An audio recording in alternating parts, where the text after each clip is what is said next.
L'info écho avec Capital. On commence ce flash avec l'info pratique Capital et c'est une bonne nouvelle pour les futurs retraités. Lors de sa conférence de presse de ce jeudi 25 avril, Emmanuel Macron a annoncé que les actifs ayant eu une carrière complète seront assurés d'avoir une pension minimum de 1 000 €. La mesure devrait entrer en vigueur dès l'année prochaine. Elle ne devrait toutefois concerner que les nouveaux retraités. Une annonce qui ravira les personnes ayant cotisé de longues périodes avec de faibles revenus et également les exploitants agricoles qui, malgré une carrière complète, touche souvent bien moins que ces 1 000 €. Reste à savoir maintenant quel sera le mécanisme appliqué pour atteindre ce seuil. Plus d'informations sur capital.fr. On passe au chiffre du jour.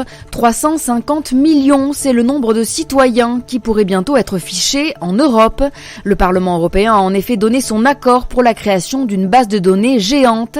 Elle regroupera des informations comme le nom, le prénom, la date de naissance et le numéro de passeport des individus. Mais ce fichier comprendra aussi des données biométriques comme les empreintes digitales et faciales des citoyens. Un moyen de mieux gérer les frontières, la sécurité et les migrations d'après Bruxelles.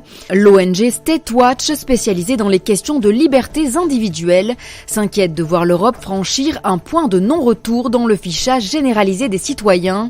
Elle parle même d'une base de type Big Brother. L'ONG alerte également sur les risques de piratage et de cyberattaques. Le coup de gueule du jour est poussé par les ONG environnementales ainsi que par certains citoyens après l'allocution d'Emmanuel Macron. Plusieurs sujets pourtant largement discutés dans le cadre du grand débat ont tout bonnement été évités par le président. C'est notamment le cas de la transition écologique. Beaucoup regrettent l'absence de mesures concrètes pour répondre à l'urgence climatique. D'autres regretteront certainement la non-présence de mesures concernant la TVA, dont la baisse était largement plébiscitée, ou encore une possible annulation de la réforme des 80 km/h. Retrouvez la liste de ces sujets évités par le président lors de son discours sur capital.fr. Et on termine avec Carlos Ghosn qui pourrait voir son procès reporté à l'année prochaine. En effet, l'ex-PDG de Renault-Nissan pourrait avoir un peu de répit avant d'être jugé. Alors que son procès devait s'ouvrir en septembre prochain, on a appris ce samedi 27 avril par des médias japonais que le procès serait repoussé et pourrait ne pas se tenir avant 2020.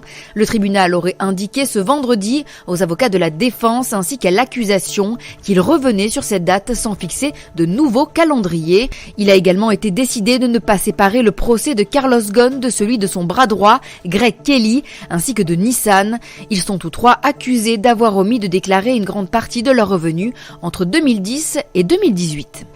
C'était l'info écho avec Capital.